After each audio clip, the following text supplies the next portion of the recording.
성도님들 한 주 동안 평안하셨습니까? 네. 네, 한번 또 구호 한번 하고 말씀을 나누도록 하겠습니다. 하나님은 살아계십니다. 하나님은 살아계십니다. 차지사님 기도하신 대로 온 세상이 바이러스로 인해서 다 여러분들 것 같지만 그 가운데서도 하나님께서 역사하신다. 그 믿음을 가는 것이 필요합니다. 오늘 이 시간에는 창세기 말씀을 가지고서 타락, 그 관계의 훼손이라는 제목으로 함께 말씀을 나누었으면 생각을 합니다. 2015년, 그러니까 한 5년 전입니다. 미국 그 보스턴에서 그 TEDx 비콘 스트리트라는 강연이 열렸습니다. 이게 일종의 좀 말은 긴데 사실은 우리 테드 토크라고 하는 건 아시죠? 네, 아주 유명한 강연입니다. 그 비슷한 것인데 이 강연은 아주 세계적으로 혁신적인 아이디어를 발표하는 세계적인 강연의 그 산하에 있는 북미 지역 컨퍼런스입니다. 이 강연에서 하버드 의대 정신과 교수이자 하버드 성인개발연구소 소장인 로버트 월딩어라는 교수가 중요한 그 결과를 하나 발표를 했어요. 1938년부터 2013년까지 무려 75년간에 걸쳐가지고 남자들만 그 어린 사람, 노인 다 합쳐서 724명의 인생을 추적해서 무엇이 행복을 결정하는가 라는 그런 연구 주제를 75년의 그 연구를, 그 결과를 발표했습니다. 연구 대상이 이제 724명이니까 그동안 대부분 죽고요. 아직도 살아남은 사람이 60명 정도 있다고 합니다. 근데 그분들은 지금도 연구에 참여하고 있어서 매년 설문조사에 응하고 있고 2년마다 한 번씩은 방문조사에서 인터뷰해서도 조사를 하고 있다고 합니다. 75년간 축적된 그 데이터만 수만 페이지에 이른다고 합니다. 이걸 분석한 결과 이 월딩어 교수가 내린 결론이 있습니다. 행복은 부나 성공, 명예 혹은 열심히 노력하는 데 있지 않았다. 75년간의 연구에서 얻은 가장 분명한 메시지는 바로 좋은 관계가 우리를 건강하고 행복하게 만든다는 것이다. 이런 결론을 내렸습니다. 특히 연구 대상자들은 50세 전후에 이르렀을 때는 행복하고 건강한 삶의 조건으로 인간관계를 가장 중요한 조건으로 꼽았다. 우리 성도들 중에서 50세 넘은 분들 한번 손 한번 들어보세요. 아마 꽤 여러분들 되실 건데, 50세 넘으면 특별히 더 잘 깨닫는다. 그 전에도 마찬가지긴 하지만 50세가 넘으면 그렇다. 월딩어 교수가 행복한 삶을 위해서 관계가 중요하다. 여러 그 말을 했지만 그 내용을 요약을 세 가지로 했는데, 첫째는 사회적 연결이 긴밀할수록 더 건강하고 더 행복하고 더 장수한다는 사실입니다. 가족, 친구, 공동체와 떨어져서 고독하고 고립된 사람일수록 행복감을 덜 느낄 뿐 아니라 중년기 건강이 더 빨리 악화되고 뇌 기능도 일찍 저하되고 수명도 짧다. 쉽게 말해서 치매에 걸릴 가능성이 높다는 겁니다. 두 번째, 관계의 양도 중요하지만 관계의 질이 중요하다. 이 두 번째 결론입니다. 군중 속에 있어서도 고독을 느끼기도 하고 결혼 생활을 하면서도 사실은 고독할 수 있습니다. 갈등 속에서 결혼 생활을 하는 것보다는 차라리 이혼한 사람이 더 마음이 편하다. 그런 그 통계도 발표했습니다. 50세에 만족한 관계를 가진 사람은 80세에도 가장 건강했다고 합니다. 따뜻하고 바람직하고 친밀한 관계는 노화의 완충제다. 그런 얘기라고. 세 번째로 좋은 관계는 우리의 신체만 보호하는 것이 아니라 우리의 뇌를 보호한다. 그런 결과를 발표했습니다. 사랑으로 단단히 연결된 80대는 그렇지 않은 사람들보다 훨씬 더 건강하다는 것입니다. 힘들 때 의지가 되어줄 사람이 있는 경우는 그렇지 않은 사람보다도 기억력이 더 선명하고 더 오래가고, 반면에 힘이 되어줄 사람이 없는 그런 사람들은 빨리 기억력이 감퇴하더라.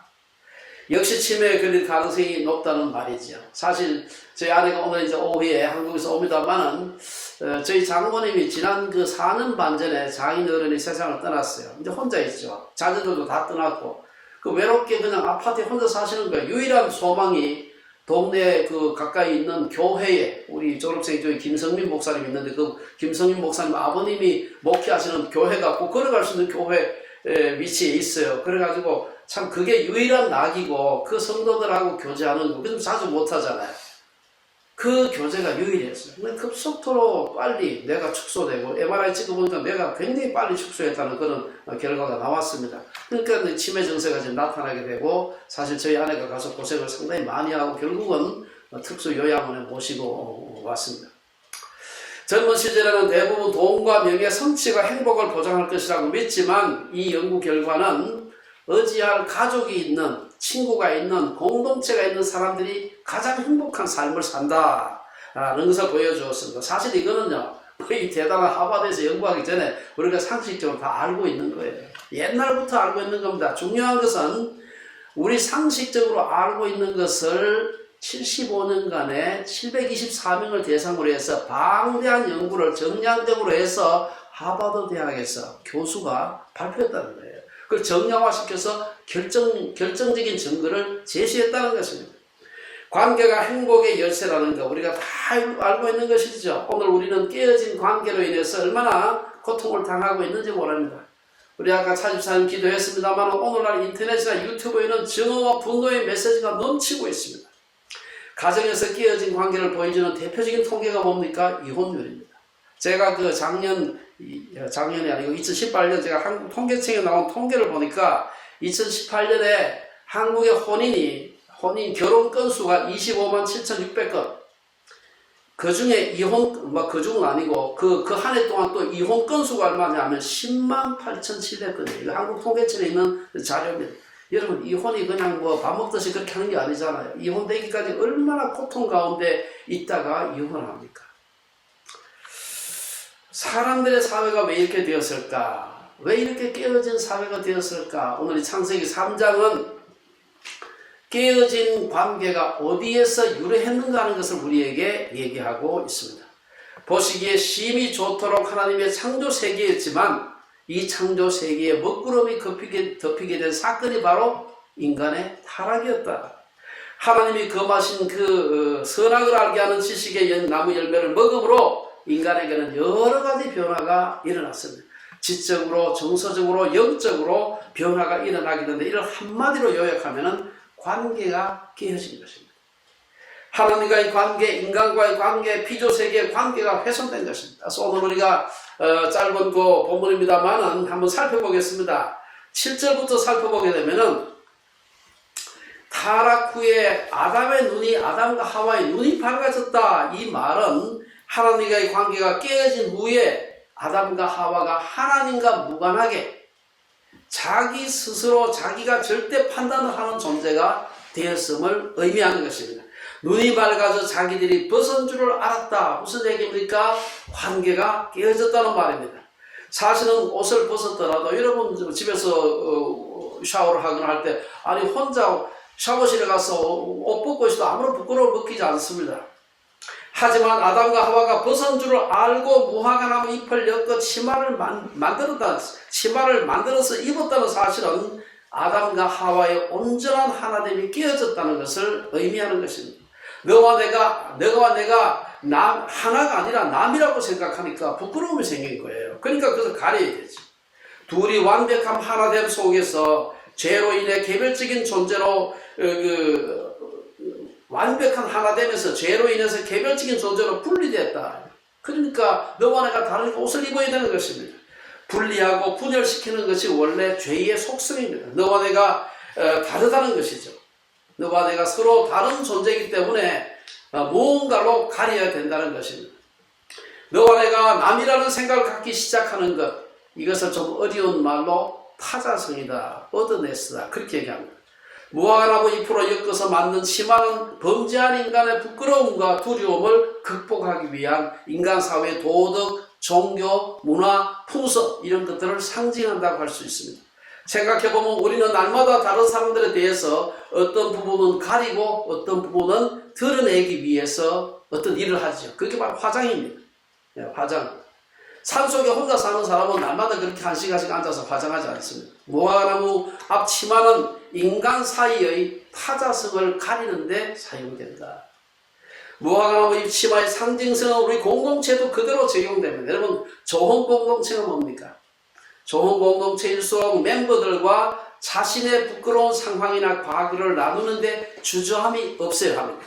우리 교회가 진정한 하나님의 공동체가 되려면 서로의 약점, 아픈 과거, 부끄러운 얘기들을 그냥 편안하게 나눌 수 있어야 합니다.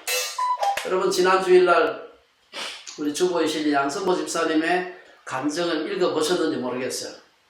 저는 사실 그 집사님의 그 간증을 읽으면서 주보 칼럼에 여러 얘기가 있지만 이런 그 얘기가 중간에 있어요. 장애 자녀를 둔 모든 엄마들과 같이 저에게도 평생 기도 제목이 있습니다. 한나가 나보다, 한나는 그 집 맞이 딸입니다. 한나가 나보다 일주일 먼저 세상 떠나는 것, 존경하는 주빌리 형제 자매님들도 그것을 위해 같이 기도해 주셨으면 좋겠어요. 여러분, 이 얘기가 그냥 얘기가 아니죠. 그 마음이 어때서 이 말을 썼겠어요, 양 집사님. 그리고 이거를 사실 참 저는 그 글에다 썼다는 게 너무 감사해요. 이걸 우리 식구들과 나누겠다는 것입니다. 이런 아픈 얘기를 듣고 함께 공감하며 아파하고 그 위에서 기도해 주는 교회, 그게 이 건강한 공동체다. 사람들에게 자신의 부끄러운 얘기를 나누었는데 그 얘기를 듣고 돌아서서 뒷담화나 하고 다른 사람들에게 퍼나르고 그렇게 한다면 그 멤버들이 어떻게 그 공동체 속에서 자기를 드러내고 자기의 그 부끄러운 것을 그 얘기할 수 있겠습니까? 그런 공동체 하나님은 더 이상 유지될 수가 없습니다. 저는 토요 메아리 기도회가 그런 기능을 할 수 있기를 기대하고 있습니다. 완전하진 않지만 그 기능을 지금 하고 있다, 그렇게 믿습니다. 주빌리 교회가 위험 부담이 없는 공동체가 되기를 바랍니다. 리스크 프리한 그런 커뮤니티가 되기를 바랍니다. 교회 공동체가 교회에 대해서 무슨 얘기를 하더라도 편안하게 나눌 수 있는 공동체가 되기를 기대하는 것입니다. 멤버들에게 위험 부담 있는 공동체라면 우리가 어떻게 세상에 복이 되는 교회가 되겠습니까? 먼저 주빌리가 그런 공동체가 되어야 그 다음에 세상에도 복이 되는 교회가 될 수 있는 것입니다. 그래서 첫 번째 타락으로 인해서 타자성이 생기게 되었다. 너와 나 사이에 벽이 생기게 되었다. 옷을 입게 되었다. 두 번째, 하나님 앞에 두려움이 생기게 되었습니다. 8절에서 10절을 한번 보시기 바랍니다. 인간들 사이에 타락으로 인해서 타자성이 생긴 데 이어서 하나님에 대한 타락한 인간의 반응은 두려움이었고, 인간에게는 부끄러움이었고, 인간끼리는 하나님에 대해서는 두려움이 있었습니다. 8절에 하나님의 모습이 나옵니다. 뭐라고 얘기합니까? 그들이 아담과 하와가 그날 바람이 불 때 동산에 거니시는 여호와 하나님의 소리를 듣고 그랬습니다. 하나님이 에덴에 왜 오셨을까요? 거니신다는 것은 산책하는 것이 아닙니다. 아담과 하와를 만나기 위해서, 교제하기 위해서 에덴에 오셨다는 말이에요. 그런 의미에서 에덴은 하나님이 인간을 만나는 지성소다. 여러분, 우리 구약 성경에서 성막이나 성전이 뭐 하는 데입니까? 하나님이 인간을 만나는 데. 에덴이 바로 그런 곳이었다. 하나님이 찾아오셨지만 아담은 두려워서 하나님을 만나지 못하고 어디에 숨었습니까? 나무 사이에 숨었다. 무화과 나무의 치마는 인간들 사이의 타자성은 일부 가릴 수 있을지 모르지만 하나님과의 관계에서 생기는 두려움은 극복할 수가 없는 것입니다. 창세기 3장은 하나님과의 관계가 깨어진 인간의 모습을 어떻게 묘사하고 있습니까? 이게 보면 그의 아담과 그의 아내가 여호와 하나님의 낯을 피하여 동산나무 사이에 숨었다. 그리고 여호와 하나님이 아담을 부르시며 그에게 이르시되 내가 어디 있느냐? 이르되 내가 동산에서 하나님의 소리를 듣고 내가 벗었으므로 두려워하여 숨었나이다. 아담의 대답입니다. 아담과 하와는 이미 무화과 나무잎 치마로 앞을 가렸지만 내가 벗었으므로 두려워해서 숨었다. 사람에 대해서는 인간의 종교나 제도, 제의에 의해서 부끄러움을 가릴 수가 있을지 모르지만 하나님 앞에서는 그럴 수가 없는 것입니다. 아담과 하와는 여전히 하나님의 음성을 들을 수는 있었으나 하나님의 소리를 듣고 벗었으므로 두려워했다. 벗었을 때 다른 사람에 대해서는 부끄러움을 느끼지만 하나님에 대해서는 두려움을 느끼는 것입니다. 아담이 두려워서 숨었다는 것은 아담과 하나님의 완전한 사랑의 관계, 온전한 하나님의 관계가 깨어졌다는 것을 의미하는 것입니다. 사랑 안에는 두려움이 없기 때문에, 여러분, 우리 잘 아는 요한일서 4장 18절에 보면은 사랑 안에 두려움이 없고 온전한 사랑이 두려움을 내쫓나니. 다시 사랑 안에 두려움이 없고 온전한 사랑이 두려움을 내쫓나니. 자녀들이 부모를 두려워합니까? 그렇지 않죠. 두려움에는 형벌이 있습니다. 두려워하는 자는 사랑 안에서 온전히 이루지 못합니다. 인간이 만든 제도, 종교, 도덕 같은 무화과 나무 잎으로 엮은 치마는 인간 길이의 부끄러움은 어느 정도 가릴 수 있을지 모르지만 하나님에 대한 두려움은 가릴 수가 없다.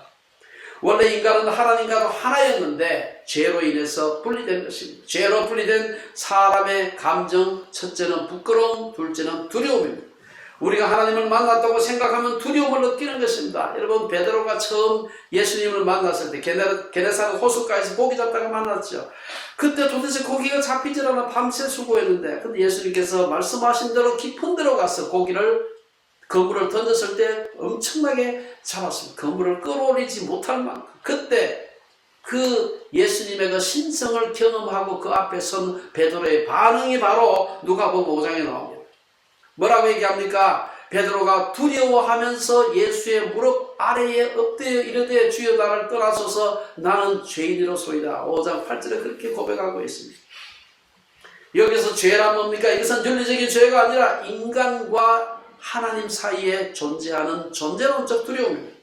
요한 칼빈도 모든 경건의 시작은 하나님에 대한 두려움에서 시작된다. 그렇게 얘기했습니다. 거기서 회개도 나오고 용서와 사랑도 느끼게 되는 것입니다. 하나님과의 관계가 깨어지면 인간에게는 첫째, 다른 사람에 대한 타자성, 얻어내서가 생기게 되고, 둘째, 하나님에 대해서 두려움이 생기게 되고, 세 번째 뭡니까? 다른 사람에 대해서 책임을 전가하게 됩니다. 그 다음 얘기인데요. 오늘 이어지는 그 마지막 그 11절에서 13절의 말씀을 보면은 범죄한 인간이 어떻게 다른 사람에게, 다른 존재에게 자기 책임을 전가하는가를 보여주고 있습니다. 11절에서 13절 보시기 바랍니다. 11절에서 아담은 하나님으로부터 누가 너의 벗었음을 고했느냐라는 질문을 받게 됩니다. 이때 12절에서 아담은 뭐라 그럽니까?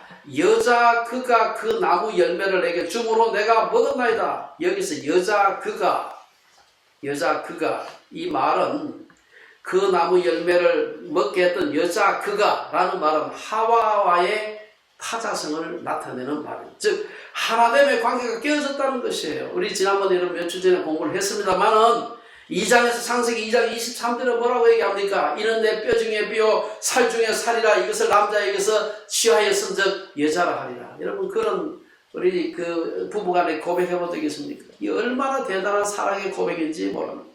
근데 여기서 아담은 이는 내 뼈 중에 뼈, 살 중에 살이라 그랬는데 이 여자를 보고서 아담은 하와를 여자 그가 the woman 그렇게 얘기를 하고 있습니다. 3인칭 단수로 불러요. 3인칭 단수. 에덴에서의 유혹의 핵심은 뭡니까? 사탄이 아담과 하와의 하나됨을 깨뜨리는 데서부터 출발하는 것입니다. 사탄이 하와를 유혹할 때 노린 것은 첫째는 하나님의 형상으로서 온전한 하나됨을 유지하던 아담과 하와의 하나됨을 파괴한 것입니다.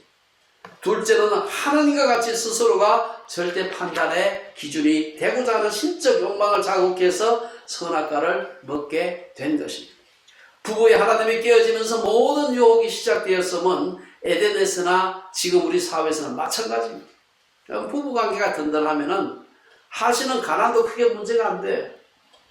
하시는 애들이 잠시 속을 새겨도 문제가 안 됩니다. 부부만 든든한 사랑의 기초 위에 결합되어 있으면 문제가 안 되는 거예요. 그래서 우리 교회 그 중보기도 제목란 있는 거 이러면 얼마나 자주 읽어보시는지 모르겠어요. 그거 보면은 이런 구절이 있습니다. 똑같이 매주마다 똑같이 반복해서 올리는 게 주빌리에 속한 부부들이 서로 존경하고 귀히 여기며 하나님이 계획하신 아름다운 가정을 이룰 수 있게 해달라고 기도합니다. 왜 그렇게 기도합니까?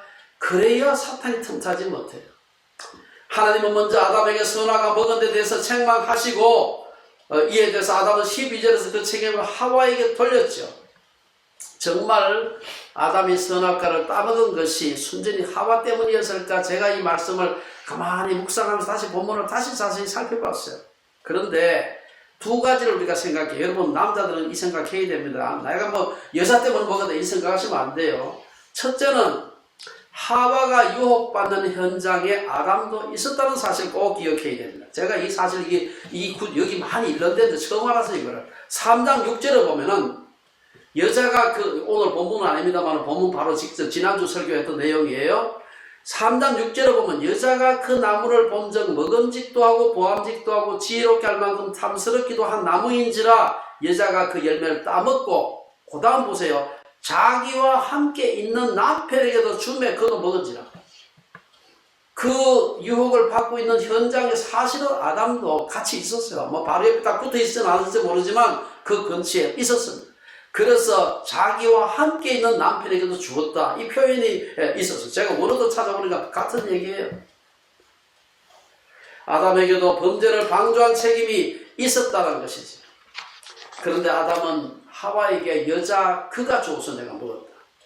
두 번째, 선악과를 먹지 말라고 한 명령은 1차적으로 아담이 받은 명령이라는 사실을 기억을 해야 됩니다. 창세기 2장에 보면 하나님이 2장 17절에 보면 선악을 알게 하는 나무의 열매는 먹지 마라. 내가 먹는 날에는 반드시 죽으리라 하시니라. 이 말씀은 누구에게 준 말씀입니까? 아담에게 준 말씀입니다. 여러분, 아담이 이 말씀을 들을 때는 언제입니까? 하와가 창조도 되기 전에 이 말씀 주시. 그러고 난 뒤에 하와를 창조한 얘기가 나와요. 그렇기 때문에 하와는 이 말을 자기가 창조된 후에 남편 아담에게서 들은 얘기입니다. 그래서 하나님은 11절에서 먼저 아담에게 내가 네게 먹지 말라 명한 그 나무 열매를 네가 먹었느냐라고 다그쳐 물으신 거예요. 그런데 아담은 그가 주어서 먹었다. 굉장히 그 책임 없는 얘기를 대답을 한 것이지. 아담은 자신의 잘못을 시인하고 회개하기보다 그 잘못을 하와에게 전가하였고 나아가서 하나님이 주셔서 나와 함께 하시는 여자가 주어서 먹었다. 무슨 얘기입니까? 하와를 주신 하나님에게 책임을 전가한 것입니다. 자신의 잘못된 행위를 다른 사람이나 환경 탓으로 돌리는 것은 하나님의 형상이 깨어진, 다시 말해 낮은 자존감을 가진 사람의 특징입니다. 인간이 하나님의 형상대로 지어받았다는 말 속에는 인간이 하나님의 주권성을 가지고 있다는 말도 됩니다. 여러분, 하나님의 형상은 여러 가지 속에 내용이 들어있습니다만 그 중에 하나가 하나님의 주권성이 되니, 하나님의 주권성이 뭡니까? 환경이나 상황이 어떠하든지 자신의 행위에 대해 자신이 책임지는 것을 의미합니다. 한 개인에게 있어서도 책임질 줄 아는 것은 성숙의 척도입니다. 아주 어린애일 때, 전자천지 구분을 못할 때는 부모가 책임지지. 그때는 우리 미성년이라고 해요, 미성년. 그러나 나이가 들면은, 내가 어릴 때 나 가난하게 자라서 그렇게 내가 도둑질을 했습니다. 안 되는 거예요. 자기 여러 가지 자기의 잘못된 행위에 대해서 핑계할 거리가 있지만 성인이 된다는 것은 그게 바로 내 책임이다라고 자기에게 책임을 돌리는 것이 인간에게 있어서 그 주권성입니다. 성숙한 그리스도인이 된다는 것도 책임질 줄 아는 사람이 된다는 말입니다. 죄를 지은 사람이 느끼게 되는 첫 번째 반응은 두려움이지만 그 다음은 뭡니까? 책임 전가입니다. 책임 전가는 이어지는 하와의 대답에서도 찾아볼 수 있습니다. 하와는 하나님이 선악과를 먹은 책임을 주공했을 때 그 책임을 누구에게 돌렸습니까? 뱀에게 돌렸습니다. 13절 오늘 마지막 절을 보면 여호와 하나님이 여자에게 이르시되 내가 어찌하여 이렇게 하였는가? 여자가 이르되 뱀이 나를 꾀므로 내가 먹었나이다. 뱀이 실제 있었는데 이거 따질 필요가 없어요. 다른 사람에게 전가했다는 게 문제입니다. 인간은 피조물임에도 불구하고 하나님이 모든 피조세계의 대리자로 리전트 카리지 여기 있죠. 리전트로 우리를 세운 자들입니다. 부모가 자신의 잘못을 어린 자녀에게 전가할 수 없듯이 목자가 양에게 잘못을 전가할 수 없듯이 건강한 자존감을 가진 하나님의 형상을 가진 사람들은 피조물에게 자기의 관리 대상인 피조물에게 그 책임을 전가할 수가 없는 것입니다. 그런데 아담이 하와에게 선악과 먹은 책임을 전가한 것처럼 똑같죠? 하와는 뱀에게 책임을 전가했습니다. 오늘 몇 가지 결론을 맺고 권위의 말씀을 드리겠습니다. 창세기 2장은 아담과 하와가 창조되고 범죄하기 전에는 창세기 2장 25절에 제일 마지막 2장 마지막 절에 가면은 뭐라고 얘기합니까? 두 사람이 벌거벗었으나 부끄러워하지 아니했다. 무슨 얘기입니까? 아무런 거리낌이 없이 온전한 하나님, 단순히 육체적인 관계만 의미하는 게 아니에요.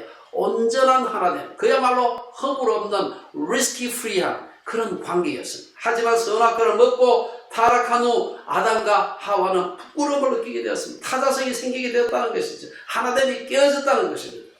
이제 창세기 2장에서 이러므로 남자가 부모를 떠나 그의 아내와 합하여 둘이 한 몸을 이룰지로다 라는 결혼의 서약은 금이 같습니다.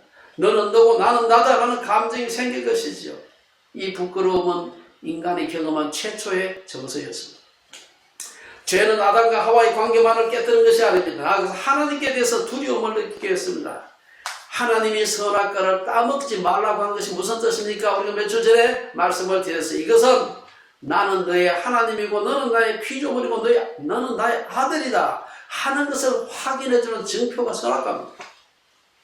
하나님과 인간은 한없는 사랑의 관계였지만 인간이 하나님이 되고자 하는 그 사탄의 유혹을 받아 선악과를 먹었을 때 하나님의 원수가 되었고 원수는 두려움을 느낄 수밖에 없는 것입니다. 선악과를 따먹으면 눈이 밝아져서 하나님처럼 된다는 속삭임은 사탄의 새빨간 거짓말이었습니다. 자신이 하나님과 같은 신적 존재가 되고 싶은 것이 바로 사탄의 꿈이었습니다. 그래서 사탄은 지금도 수많은 사람들의 귀에 하와를 유혹했던 말을 속삭이고 있습니다. 여기에 속아서 수많은 이단 교주들이 생겨나는 것입니다. 제가 통계를 보니까 2016년도에 허호이 교수가 발표한 한국의 그 이단 기독교에 의하면 지금 한국에 자칭 재림 예수가 50명이 넘고요. 자칭 하나님이 20명이 넘는데 우리가 잘 아는 신천지 이만희 같은 사람 자기가 보혜사 성령이래. 사람은 누구나 약점이 있고 살아가면서 아픈 경험을 하기도 하고 실수를 하기도 합니다. 타락으로 인해서 하나님의 형상이 훼손된 사람은 자신의 본래의 모습을 부끄러워하고 숨기려고 하고 두려워합니다. 하지만 예수 그리스도를 통해서 하나님의 형상이 회복된 사람은 그런 것을 솔직하게 인정하고 드러내는 것입니다. 자기가 선악을 아는 일에 하나님인 것처럼 지혜를 가진 선악을 아는 지혜를 가진 자로서 생각하지 않습니다. 자신의 죄에 대해서는 하나님께 회개하고 사람들에게 용서를 구한 후에는 더 이상 죄책감에 시달리지 않는 것입니다. 예수께서 나의 모든 죄를 용서하시고 나의 모든 죄책을 지시고 십자가에 죽으셨음을 받아들임으로 하나님과의 관계, 사람과의 관계를 회복해서 구원의 기쁨을 누리는 우리 주빌리의 식구들이 되시기를 주의 이름으로 축원합니다. 기도하겠습니다.